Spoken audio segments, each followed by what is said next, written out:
ሰላም ጤና ይስጥልን አድማጭ ተመልካቾቻችን ጥር 19 2018 ዓ.ም የውሎ መረጃዎችን ይዤ መጥቻለሁ። አዳዲስ መረጃዎችን በዚህ ሰዓት ወደ እናንተ የማደርስ ይሆናል። ውጥረት ባለበት የተከዜ ቀጠና ያለውን አሁን ሁኔታ በተመለከተ አዳዲስ መረጃዎችን ይዣለሁ። ትላንትና እኩለ ቀን በተደረገው ውጊያ በቁጥጥር ስር የዋሉት የህወሓት ከፍተኛ ወታደራዊ አዛዦችን የተመለከተውን መረጃ ጨምሮ ዛሬ በአካባቢው የአየር ኃይል ጥቃት ተፈጽሟል። ከዚህ ጋር በተያያዘ ያሉ ዝርዝር መረጃዎችን እንዲሁም ደግሞ ከዚህ በትይዩ ወደ ወልቃይት ቀጠና የሚወስዱ አዳዲስ መረጃዎችንም ይዣለሁ። ይህንን በተመለከተ ዝርዝር መረጃዎችን እየተከታተላችሁ አብራችሁ እንድትቆዩ ነው በአክብሮት የሚጋብዛችሁ። አብራችሁን ከቆያችሁ እነዚህና ሌሎች ዝርዝር የግንባር መረጃዎችን ትሰማላችሁ። ብዙዎቻችሁ በአካባቢ ያለው ሁኔታ ምን ይመስላል በሚል ተደጋጋሚ ጥያቄዎችን እየላካችሁ ነው የምትገኙት። ጥያቄዎቻችሁ ወይም ደግሞ በአካባቢ ያለውን አጠቃላይ ሁኔታ ለማወቅ ያላካችኋቸውን ጥያቄዎች አሁን ምላሽ የምታገኙባቸው ይሆናል። አብራችሁ እስከ መጨረሻው ከቆያችሁ እነዚህን መረጃዎች በዝርዝር ትሰማላችሁ። የአስተያየቶችን ተመልክቻለሁ። እንግዲህ ያው ከጊዜ አንጻር ብዙ ጊዜ አስተያየቶችን እያቀረብኩ አይደለም። ሆኖም ግን ከይዘት አንጻር ድግግሞሽ ባይኖር የቃላት ድግግሞሽ አለ። ዋናውን ይዘት እንዳንሰማ ያደርገናል። የቃላት ድግግሞሹ ይሄ እንዲሁም ደግሞ የአረፍተ ነገር ድግግሞሽ ቢወገዱ የሚል መሰረታዊ አስተያየት ተመልክቻለሁ። እንደዚህ አይነት ድግግሞሾች ካሉ አስወግዳለሁ። ካለው ጊዜ አንጻር እናንተም አድማጭ ተመልካቾቻችን ያለባችሁ የጊዜ ሁኔታ ይታወቃል። በተለይ እንደ ኢትዮጵያ ባሉት አካባቢዎች ደግሞ የኢንተርኔትም ሌሎች ተዛማጅ ችግሮችም ግምት ውስጥ በማስገባት እና ከአጠቃላይ የጊዜና የተመልካቾች ሁኔታ አንጻር መረጃዎችን አጭራጭር እያደረኩ ወደ እናንተ ለማድረስ እሞክራለሁ። ስለ አስተያየቶቻችሁ አመሰግናለሁ። ሌሎች ደግሞ ጥቆማዎች ደርሰዋል። ከደብረ ማርቆስ ከደረሰ ጥቆማ አለ። በደብረ ማርቆስ ከተማ በርካታ ጃምቦ ቤቶች፣ መጠጥ ቤቶች፣ መሸታ ቤቶች እንዲስፋፉ ተደርጎ እንዲሁም ደግሞ የቁማር ቤቶች እንዲስፋፉ ተደርጎ ወጣቱ ሆን ተብሎ እንዲደነዝዝ ተደርጓል። ሙሉ ከተማው በዚህ መንገድ ወጣቱ እንዲደነዝዝ እየተደረገ ነው የሚል እንደዚሁ ጥቆማና ይህንንም እንግዲህ ህዝቡ ሊነቃበት የሚገባ ጉዳይ ነው በሚል እንደዚሁ ጥቆማ አድርሳችሁኛል። ይሄ ጉዳይ በደብረ ማርቆስ ብቻ ላይሆን ይችላል፣ በሁሉም ከተሞች አካባቢዎች በነገራችን ላይ በተለይ ከ2012 በኋላ በኢትዮጵያ ውስጥ ያለው የስራ እድል ፈጠራ በእጅጉ ተመናምኗል። ወጣቶች ተስፋ እየቆረጡ አንድ ይሰደዳሉ፣ በሌላ መንገድ ደግሞ እንደዚሁ ደግሞ ትጥቅ ይዘው እንደዚሁ ለነጻነታቸው ይታገላሉ። በዚህ መሀል በሀገሪቱ በተለያዩ አካባቢዎች በትግራይ፣ በአማራ ክልል፣ በኦሮሚያ ክልል እና በብዙ አካባቢዎች ያለው ጦርነት ተከትሎ የስራ እድል መመናመን እና የስራ እድል አለመኖር በዚህ መንገድ ወጣቶችን ለከፋ የህይወት መጎሳቆል እየዳረጋቸው ነው። ብዙዎቹ እንግዲህ በባህር ጭምር የአሳ ቀለብ እየሆኑና ባህር እየዋጣቸው እየቀሩት በዚህ ምክንያት ነው። ለማንኛውም ይህንን በተመለከተ ጥቆማችሁና ማህበራዊ ቀውሱን በመረዳት ላደረሳችሁ ጥቆማ ይኸው መልሼ ወደ እናንተ አድርሻለሁ። እንደዚሁም ደግሞ ፋኖን በተመለከተ የፋኖ የሚዲያ መመሪያዎች በተግባራዊ ሊደረጉ የሚገባቸው እንደሆኑ ብዙዎቻችሁ ጽፋችኋል። ይህን እንግዲህ ለብዙ ጊዜ እናንተ ስትሉት የነበረው ነው። እንግዲህ አንድ የፖለቲካ ትግል የሚመራው ዲሲፕሊን፣ በሚዲያ ዲሲፕሊን፣ በዲፕሎማሲ ዲሲፕሊን፣ በውጊያ ዲሲፕሊን፣ አጠቃላይ በሁሉም የተሟላ ዲሲፕሊን ሲኖረው ነው። እንደዛ የሚሆን ከሆነ አትራፊነት ይጨምራል። እንደዚሁ ደግሞ ኃይል ማባከንና ውስጣዊ ሽኩቻዎችን ይቀንሳል የሚሉ አስተያየቶችን ማድረሳቸዋል። በእጅጉን የማመሰግነው። እንግዲህ ዛሬ በዋናነት ህወሓት ከፕሪቶሪያ የሰላም ስምምነት በኋላ እንግዲህ ግዙፍ ኃይል በማንቀሳቀስ በተከዜ ቀጠና ያለውን አጠቃላይ ሁኔታ በተመለከተ ባለፉት 24 ሰዓታት እንግዲህ መነጋገሪያ ከሆኑ ጉዳዮች መካከል አንዱ ነው። ዛሬስ በዚህ ቀጠና ምን አለ የሚለውን ጨምሮ ያስኳቸውን መረጃዎች ወደ እናንተ አደርሳለሁ። ከዛ በፊት የፍርድ ቤት የችሎት መረጃዎችን ወደ እናንተ አደርሳለሁ። በዛሬው ዕለት የምክር ቤት አባላት የሆኑትና ሌሎች የፖለቲካና የህሊና እስረኞች በአዲስ አበባ ልደታ ከፍተኛ ፍርድ ቤት ቀርበዋል። በዮሐንስ ቧያለው የክስ መዝገብ የሚጠሩ 3 የምክር ቤት አባላት ክርስቲያን ታደለ፣ ዶክተር ካሳ ተሻገርን ጨምሮ ሌሎች 15 ተከሳሾች ፍርድ ቤት ቀርበዋል። በዚህ የክስ መዝገብ 52 ተጠርጣሪዎች የተከሰሱ ሲሆን አሁን በእስር ቤት የሚገኙት 16 ናቸው። ሌሎቹ እንግዲህ ብዙዎቹ የፋኖ መሪዎችም ጭምር ናቸው በዚህ የተከሰሱት። ሌሎቹ በትግል ላይ የሚገኙት እነዚህን ጨምሮ እንግዲህ ዛሬ ፍርድ ቤት ያልቀረበው አንድ እንደዚሁ በህመም ምክንያት ነው የአእምሮ እክል አጋጥሞታል። የዚህንም ጉዳይ በተመለከተ ጨምሮ ብዙ ፍርድ ቤቱ ላይ የተነሱ ጉዳዮች መኖራቸው ተገልጿል። ከዚህ ጋር በተያያዘ እንግዲህ ከተከሰሱት 52 ተከሳሾች 15ቱ ዛሬ ልደታ ከፍተኛ ፍርድ ቤት ቀርበው ነበረ። አንደኛው በህመም ምክንያት አልቀረበም። የችሎት ውሎን በተመለከተ ጠበቃው ለጥር 28 2018 ተለዋጭ ቀጠሮ ተሰጥቷል ብለዋል። ዛሬ ጠበቆቹ ያቀረቡት በፎረንሲክ ምርመራና በቴክኒክ ሰነዶች ላይ አቃቢ ሕግ ባቀረባቸው እነዚህ የፎረንሲክ እና የቴክኒክ ሰነዶች ላይ የተከሳሽ ጠበቆች አስተያየት አቅርበዋል፣ አስተያየት ሰጥተውበታል። ችሎቱም የጠበቆቹ ባቀረቡት አስተያየት ላይ አቃቢ ሕግ ምላሹን እንዲያቀርብ ለጥር 28 ተለዋጭ ቀጠሮ ሰጥቷል። እንግዲህ በዚህ ላይ ፍርድ ቤት የቀረቡት ተከሳሾችም እንደዚሁ ጥያቄዎችን አንስተዋል። ካነሷቸው ጥያቄዎች መካከል የምክር ቤት አባላት ያለመከሰስ መብታቸው የተነሳበት አግባብ በተመለከተና ያለመከሰስ መብታቸው የተነሳበት ቃለ ጉባኤ እንዲቀርብና እንደዚሁም ፍርድ ቤቱ እንዲያረጋግጥ ጠይቀዋል። ከነዚህ መካከል ክርስቲያን ታደለ ያለመከሰስ መብት የተነሳው ያለ አግባብ ነው፣ ይህንን በተመለከተ ፍርድ ቤቱ ይህንን አቅርቦ ሊመረምርና ቃለ ጉባኤውን ሊያቀርብ ይገባል በሚል ፍርድ ቤቱን ጠይቋል። የአዲስ አበባ ምክር ቤት አባል የሆነው ዶክተር ካሳ ተሻገርም በተመሳሳይ የአዲስ አበባ ምክር ቤት የአለመከሰስ መብት እያነሳበትን መንገድ በተመለከተ እንዲሁም ደግሞ የአማራ ክልል ምክር ቤት አባል የሆነው ዮሐንስ ቧያለው የአማራ ክልል ምክር ቤት ያለመከሰስ መብታቸውን ያነሳበትን ሁኔታ በተመለከተ እንደዚሁ ለፍርድ ቤቱ ይህንን አቤቱታ አቅርበዋል። ቃለ ጉባኤ ቀርቦ እንዲታይና ማረጋገጥ እንዲቻል ጠይቀዋል። ከሕክምና ጋር በተያያዘ እንደዚሁ ዮሐንስ ቧያለው ለበግል ከሕክምና መስጫ ተቋማት ሕክምና እንዲያገኝ ፍርድ ቤቱን ጠይቋል። በዚህ መሰረት ፍርድ ቤቱ በአዲስ አበባ በሚገኘው ዳኑ የአጥንት ሕክምና ማዕከል ወይም ደግሞ ሆስፒታል ሄዶ እንዲታከም ትዕዛዝ ሰጥቷል። እንግዲህ በነገው ዕለትም ፍርድ ቤት የሚቀርቡ አሉ። በትላንትናው ዕለትም እንደዚሁ ፍርድ ቤት እየቀረቡ አሉ። ሰብሰብ አድርጌ የችሎት መረጃዎችን አቀርባለሁ። እንግዲህ በርካቶቹ የህሊናና የፖለቲካ እስረኞች በስር ላይ ይገኛሉ። ያው እነሱም እንግዲህ በድምፅ እንዲሆናቸው እንዲሁም ደግሞ ቤተሰቦቻቸው በአስቸጋሪ ሁኔታ ውስጥ መሆናቸውን የሚገልጹ በተለያየ ጊዜ የሚወጡ መረጃዎች አሉ። ድጋፍም ቢደረግላቸው በተለይ ቤተሰቦቻቸው እየተበተኑ ነው። ሌላ የግንባር መረጃ አስቀድማለሁ። ወደ ማዕከላዊ ጎንደር ደንቢያ ቀጠና የሚወስደን ነው። በምስራቅ ደንቢያ እና በምዕራብ ደንቢያ በተለያዩ ሁለት ቦታዎች ላይ ተከታታይ የደፈጣ ጥቃቶች ተፈጽመዋል። የአማራ ፋኖ ብሔራዊ ንቅናቄ ጎንደር ጠቅላይ ግዛት እዝ የናደው ክፍለ ጦር በአካባቢው በሁለቱም ምዕራብ ደንቢያ እና ምስራቅ ደንቢያ ፈጸማቸው ጥቃቶች ጉዳት መድረሱ ነው የተገለጸው። አንደኛው ከጎርጎራ ወደ ጨዋሂት በሚወስደው ዋናው መንገድ ሰባት ዋርካ ተብሎ በሚጠራ አካባቢ የተፈጸመ የደፈጣ ጥቃት ሲሆን፣ ሁለተኛው ደግሞ ከቆላ ድባ ምስራቅ ደንቢያ ወደ ምዕራብ ደንቢያ ጨዋሂት በሚወስደው መንገድ ላይ የተፈጸመ ነው። በተለምዶ የመገኝ ፈረንጅ ተብሎ በሚጠራ ቦታ በተፈጸመው የደፈጣ ጥቃት ጉዳት መድረሱ ነው እየታወቀው። በዚህ ወታደራዊና ሰብአዊ ኪሳራውን በተመለከተ በፋኖ በኩል የተገለጸው መረጃ አንድ የፋኖ አባል በዚህ በደፈጣ ጥቃትና በተቀሰቀሰው ውጊያ ጉዳት ሲደርስበት የሞት ጉዳት፣ በመከላከያ በኩል ደግሞ 20 የሞት 30 በላይ የአካል ጉዳት መድረሱን የፋኖ የመረጃ ምንጮች ገልጸዋል። ይህን በተመለከተ የአፋብን ጎንደር ጠቅላይ ግዛት ህዝብ ግንኙነት እንደገለጸው ከ50 በላይ የመከላከያ አባላት ሙትና ቁስለኛ ሲሆኑ አንድ የፋኖ አባል ደግሞ ደፈጣ ጥቃቱን ተከትሎ በተቀሰቀሰው ውጊያ እንደዚሁ የሞት መስዋዕትነት ከፍሏል ሲል ገልጿል። ወደ ወልቃይት ቀጠናዎች ነው የምወስዳችሁ። በነገራችን ላይ ብዙዎቹ እንግዲህ ወልቃይትን እና ጠለምትን በአንድ አካባቢ በማድረግ እንደዚሁ መረጃዎችን እንደዚሁ ሲያሰራጩም ማህበራዊ ሚዲያ ላይም በተለያዩ አካባቢውን የሚያውቁ ሰዎች ይህንን በተመለከተ የተለያዩ መረጃዎችን ሲያሰራጩ ነበር።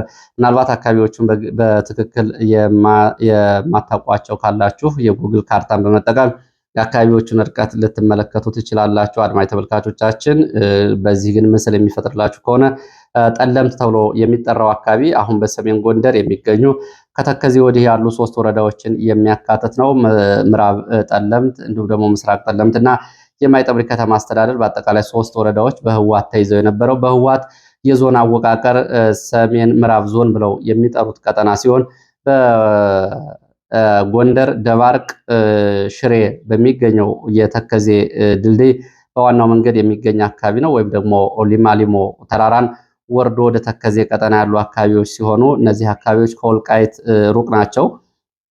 በተመሳሳይ እንግዲህ ወልቃይት ደግሞ በምዕራብ ሱዳን፣ በሰሜን ኤርትራ፣ በምስራቅ ትግራይ የሚያዋስነው አካባቢ ነው። ይህ እንግዲህ ከጠለምት ያው በብዙ ምናልባት እስከ 200 ኪሎ ሜትር የሚደርስ ርቀት ሊርቅ ይችላል አካባቢው። ከዚህ አንጻር ይህንን ይዛችሁ እንግዲህ በወልቃይት በኩል ያለውን አጠቃላይ ሁኔታ በተመለከተና በጠለምት ቀጠና ያሉትን መረጃዎች እንድትከታተሉ ነው በአክብሮት የምጋብዘው። የተከዜ ዘብ በተጠንቀቅ እንዲቆም ትዕዛዝ መሰጠቱ ተሰምቷል።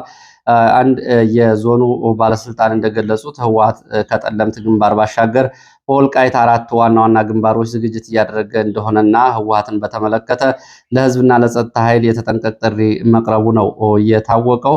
እንደ መረጃ ምንጮቹ ከሆነ በወልቃይት ዞን የጸጥታ መሪዎች በቂ መረጃ አለን፣ በሱዳን ሸረሪና፣ በዋልድባ ወልቃይትን እንዲሁም ደግሞ በደደቢት ወልቃይትን በሽራሮ በኩል ሁመራን ለመያዝ በአራት አቅጣጫ እየተደረገ ያለውን የህወሓት የወታደራዊ ስምሪት እንዲሁም ደግሞ አጠቃላይ እንቅስቃሴ አውቀናል፣ መረጃው አለን ሲሉ ነው የዞኑ ባለስልጣናት የተናገሩት። በየቀኑ የሚያወጡትን የጦርነት እቅድና ወታደራዊ ስምሪት አጠቃላይ ውስጣዊ እንቅስቃሴያቸውን እየተከታተልን ነው። 24 ሰዓት በተጠንቀቅ ቁመናል ብለዋል። ከ40 የመከራ ዓመታት በኋላ ለህወሓት ዳግም ባርነት የሚገዛ ማንም የለም ያሉት የዞኑ ባለስልጣን ይህ የሚሆነው በመቃብራችን ላይ ነው፣ እነሱም ይህንን ያውቁታል፣ እኛም ለነጻነት የሚከፈለውን መስዋዕትነት ለመክፈል ዝግጁ ነን ሲሉ ነው የገለጹት። ይህንን በተመለከተ ዛሬ ትላንት አይደለም፣ ይህንን ክፉ ቀንና ክፉ ባህሪያቸውን በደንብ ስለምንገነዘብ ለነጻነታችን ሁሌም ዝግጁ ሆነን እየጠበቅን ነው ብለዋል የዞኑ ባለስልጣን። ከዚህ ጋር በተያያዘ እንግዲህ በነ ኮሎኔል ደመቀ ዘውዱና የአካባቢው የመከላከያ ምዕራብ አዛዦች ስብሰባ ማድረጋቸው ነው የታወቀው። በዚህ ስብሰባ ላይ ኮሎኔል ደመቀ ዘውዱ እንግዲህ የትግራይ ህዝብም ዓለም አቀፉ ማህበረሰብ እንዲያውቀው የምንፈልገው ጉዳይ አለን የሚል እንደዚሁ ንግግር ማድረጉ ነው የተሰማው።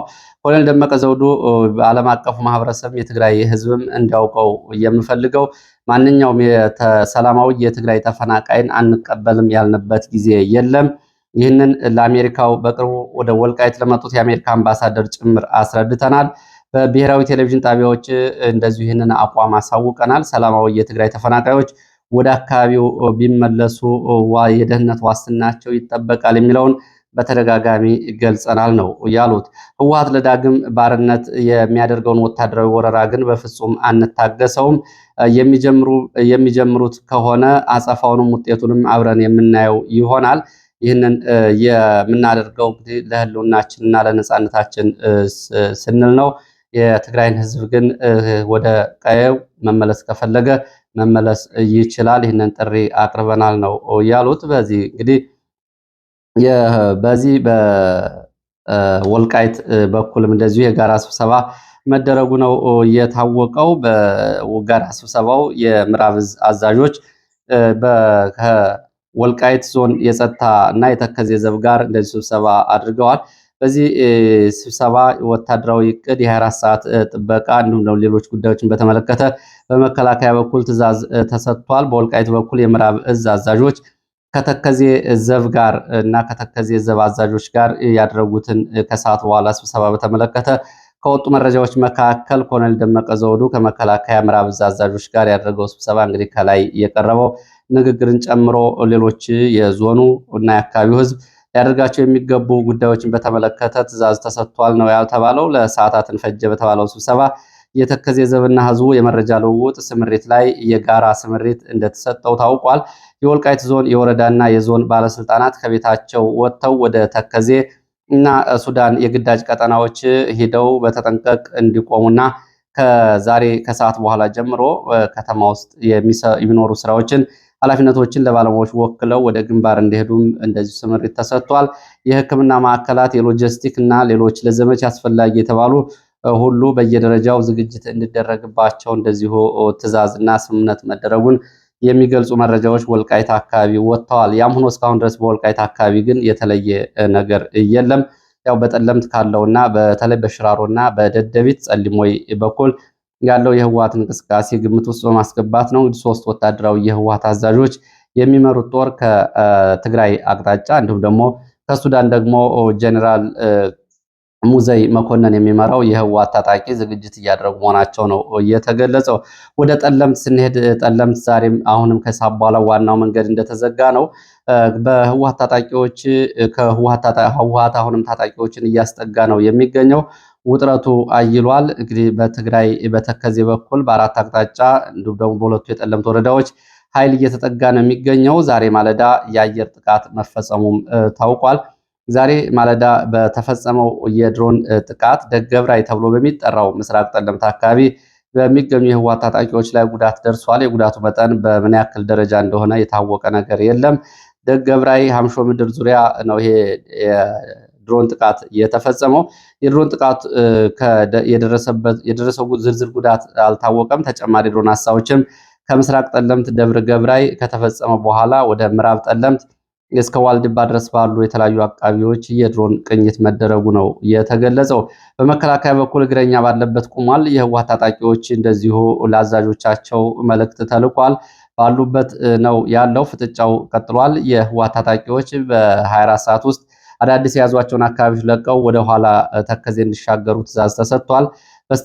በስተምዕራብና በስተምስራቅ በሶስት የጠለምት አቅጣጫዎች ግን ያለው የህወሓት ታጣቂዎች የሰባት የህወሓት ክፍለ ጦሮች እንቅስቃሴና ስምሪት እንደቀጠለ ነው። በሐምሾ ምድር ምስራቅ ጠለምት፣ በተከዜ ፍራፍር መደማምር ምዕራብ ጠለምት፣ ዛና ምንጭራ ምስራቅ ጠለምት እንዲሁም ደግሞ ደብረ አባይ ማይተክሊት አፍንጫ ኤፍሬም በምዕራብ ጠለምት በዚህ ትናንት ውጊያ የተደረገበትን ጨምሮ የአርማደጋና የጠገዴ መውጫ አካባቢዎች ላይ አሁንም የህወሓት ታጣቂዎች ከሰዓት በኋላ እንቅስቃሴ እንዳላቸው ነው የተሰማው። ከዚህ ከፊት ለፊት ጥረቱ ባሻገር የህወሓት ታጣቂዎች እንግዲህ 7 ክፍለ ጦሮችን ማስጠጋታቸው ታውቋል። እነዚህንም ለማስታወስ ያክል ጽናት፣ ባድመ፣ መትከል፣ ደደቢት፣ ወልቃይት፣ አላንጎ፣ ተከዝ የተባሉ ክፍለ ጦሮች ናቸው በዚህ ስምሪት ወስደው ወደፊት የተጠጉት። አርሚ 60 አዲ ገብራይ ተብሎ የሚጠራው አካባቢ መድፍ፣ ዙ 23 ብረት ለበስና መካናይዝድ መሳሪያዎችንም ማስጠጋቱ እንደዚሁ ታውቋል። ከፕሪቶሪያ የሰላም ስምምነት በኋላ በህወሓት ታጣቂዎች ላይ ዛሬ ረፋድ የተፈጸመው የድሮን ጥቃት ለሁለተኛ ጊዜ የተፈጸመ ነው። ባለፈው በአፋር የህወሓት ታጣቂዎች በነበረው እንቅስቃሴ ላይ ድሮን ጥቃት ተፈጽሞ ጉዳት መድረሱ ይታወቃል። ከዚህ ጋር በተያያዘ በትናንቱን ውጊያን በተመለከተ እንዲሁም ደግሞ ዛሬ የተፈጸመው የድሮን ጥቃት አስመልክቶ በህወሓትም በኩል ሆነ በብልጽግና የተሰጠ ምንም አይነት ማብራሪያም ሆነ ምንም አይነት ገለጻ የለም። እስካሁን ድረስ እንግዲህ መሬት ላይ ከወጡ መረጃዎች ውጭ የተባለ ነገር የለም። በዚህ በጠለምት ቀጠና ያለው ጉዳይ እንግዲህ በዚህ ሁኔታ ነው ያለው። ትላንትና በነበረው ውጊያ የተማረኩ የህወሓት ወታደራዊ አዛዦች ወደ ማይጠብሪ መከላከያ ካምፕ ተወስደዋል የሚል መረጃ ከሰዓት በኋላ ወጥቷል። ከተማረኩት 3 ውስጥ 2ቱ በስም ዝርዝር ተለይተው ታውቀዋል። አንደኛው ሌተናል ኮሎኔል ወልደ ሩፋኤል የሚባል የቀድሞ የመከላከያ የ22ኛ ክፍለ ጦር የሻለቃና የሬጅመንት አዛዥ የነበረ በኋላ እንግዲህ የህወሓት ታጣቂ አዛዥ የሆነ አሁን የደደቢት ክፍለ ጦር ከፍተኛ አመራር የሆነ፣ ሁለተኛው ደግሞ ሻለቃ ገብረ ሊባኖስ የተባለ የቀድሞ የመከላከያ 31ኛ ክፍለ ጦር ሻለቃ አባል የነበረ እና አሁን በህወሓት ታጣቂዎች አደረጃጀት ውስጥ እንደዚሁ የደደቢት ክፍለ ጦር ሌላ አመራር የሆኑ መሆናቸው ታውቋል። እንግዲህ የህወሓት አዛዦች እንዲለቀቁ ትላንትና ከመከላከያ 51ኛ ክፍለ ጦር አዛዥ ጀነራል ደረጀ ኩምሳ ጋር የተደረገው ንግግር ተቋርጦ ወደ ካምፕ እንዲመጡ ትዕዛዝ መሰጠቱን ተከትሎ እነዚህ 2 የተያዙ የህወሓት ከፍተኛ ወታደራዊ አዛዦች ማይጠብሪ ከተማ ወደሚገኝ የመከላከያ ካምፕ ተወስደዋል። የመገናኛ ሬዲዮን ጨምሮ የዘመቻ ቁሳቁስና ሰነዶች እንደዚሁ አብረው ከነሱ ጋር ተወስደዋል። ትላንትና ከነሱ ጋር ይዘዋቸው ከገቡት ታጣቂዎች መካከል አብዛኞቹ ማለቃቸው ነው ዛሬ እየወጡ መረጃዎች የሚገልጹት። ጠዋት በነበረ መረጃ 7 ታጣቂዎች ስለሞታቸው 11 የሚሆኑት በጽኑ መቁሰላቸው ነበር የተገለጸው። ቁጥሩ ከዚህ ይጨምራል። በመከላከያ በኩልም እንደዚሁ በቁጥር ያልታወቀ የሞት ጉዳት መኖሩ ነው የታወቀው። 2 ድሽቃ፣ ሌሎች የቡድን መሳሪያዎች እንዲሁም ደግሞ ክላሽንኮቮችም እንደዚሁ ከህወሓት ታጣቂዎች በመከላከያ ተማርከዋል የሚል መረጃ ወጥቷል። እንግዲህ ዛሬ ያለው ቀጠና በዚህ ቀጠና ያለው ሁኔታ ነው። ወደ አፋር ቀጠና ስንሄድ በአፋር ግንባር በኩል የአፋር ክልል የጸጥታ ባለስልጣናት ከትግራይ የሰላም ኃይሎች ወታደራዊ አዛዦች ጋር ንግግር ማድረጋቸው ታውቋል። የትግራይ የሰላም ኃይል እየተባለ የሚጠራው በነጌታቸው ረዳና በፌዴራል መንግስቱ የሚደገፈው ታጣቂ ኃይል በነ ጀነራል የገብረ እግዚአብሔር በየነ የሚመራው ማለት ነው ከአፋር ክልል ባለስልጣናት ጋር በጋራ ስብሰባ ስለማድረጉ ተሰምቷል። እንግዲህ በምን ጉዳይ ላይ እንደመከሩ በደንብ ዝርዝር መረጃ የለንም ያሉት የመረጃ ምንጮች፣ ሆኖም እንግዲህ ሰሞኑን ካምፕ መቀየራቸው የትግራይ የሰላም ኃይሎች እንዲሁም ደግሞ ከህወሓት አንጻር ያለውን እንቅስቃሴ ተከትሎ በጋራ የህወሓትን እንቅስቃሴ ለመመከት ሳይሆን አይቀርም የተባሉት ይህ እንግዲህ ግብረ መልስ ነው። የህወሓት ወታደራዊ አዛዦችም የቀድሞውን የአፋር ክልል ፕሬዚዳንት ስዩም ሀጂ የሚመራቸውን ታጣቂዎች ጨምሮ ሌሎች የአፋር የተባባሪ ኃይሎችን ስብሰባ ማድረጋቸውና ስምሪት መስጠታቸው ይታወቃል። በአፋርም በኩል ሆነ በራያ በኩል ካለው እንቅስቃሴ ውጭ የተለየ ነገር የለም። እንግዲህ ወደ ተጨማሪ መረጃዎች ስንሄድ የአሜሪካው ምክትል የውጭ ጉዳይ ሚኒስትርና የአሜሪካ የአፍሪካ ቀጠና ወታደራዊ አዛዥ ዛሬ አዲስ አበባ መግባታቸው ነው የታወቀው። በደብረ ዘይት እንደዚሁ በወታደራዊ የአየር ትርኢት ላይም ስለመገኘታቸው ተገልጿል። እንግዲህ የአሜሪካው ምክትል የውጭ ጉዳይ ሚኒስትር ክሪስቶፈር ከግብፅ፣ ኢትዮጵያ፣ ኬንያ እስከ ጅቡቲ የሚደርስ የቀጠናዊ ጉብኝት ለማድረግ ነው ዛሬ አዲስ አበባ የገቡት። የግብፅ ጉብኝታቸውን አጠናቀው በነገው ዕለት ወደ ኬንያ ናይሮቢ ይሄዳሉ ተብሎ ይጠበቃል። ከዛም ወደ ጅቡቲ ያደርጋሉ ጉዟቸውን የተባለው። የሱዳን ጦርን በተመለከተ ከወጡ አጭር መረጃዎች መካከል የሱዳን ጦር በኢትዮጵያ ድንበር አቅራቢያ የፈጥኖ ደራሽ ኃይሉ በመደምሰስ ወሳኝ የሚባል ቦታ መቆጣጠሩ ነው የተገለጸው። በኢትዮጵያ ምዕራብ ኢትዮጵያ ቤንሻንጉል አቅራቢያ የሳውዲ አረቢያ አየር ኃይል ባለፈው ጥቃት በፈጸመበት አካባቢ የሱዳን እግረኛ ጦር የአርኤስኤፍ ኃይሎችን በመደምሰስ ይህንን ወሳኝ ቦታ መቆጣጠሩ ታውቋል። ይህም ቦታ እንግዲህ በተመለከተ በቤንሻንጉል ኢትዮጵያ ውስጥ የአርኤስኤፍ ታጣቂዎችና ወታደራዊ ማዘዣ ጣቢያ አለ። ከሱ ደቡብ ሱዳንም እንደዚሁ የአርኤስኤፍ ቅጥረኛ ወታደሮች እንቅስቃሴ ያደርጉበታል የተባለውን ወሳኝ ቦታ ለመዝጋት በጣም ወሳኝ የተባለ ቦታ እንደሆነ ነው መረጃዎች የሚገልጹት። በሌላው በዚሁ በሱዳን ቀጠና የአርኤስኤፍ የሱዳኑ እንግዲህ የፈጥኖ ደራሽ ኃይል የሱዳን ጦር 2 ድሮኖች መጥቶ መጣሉ ነው የተገለጸው። በማዕከላዊ ዳርፉር ቃርሴላ ተብሎ በሚጠራ ቦታ ነው ትላንትና ከሰዓትና ረፋር ላይ የድሮን መጥቶ እየጣለው። ወደ ሶማሌላንድ እና ሞቃዲሾ ቀጠና ስንሄድ ሶማሌላንድ እና ታይዋን አዲስ የነዳጅ ማውጣት ስምምነት ተፈራርመዋል።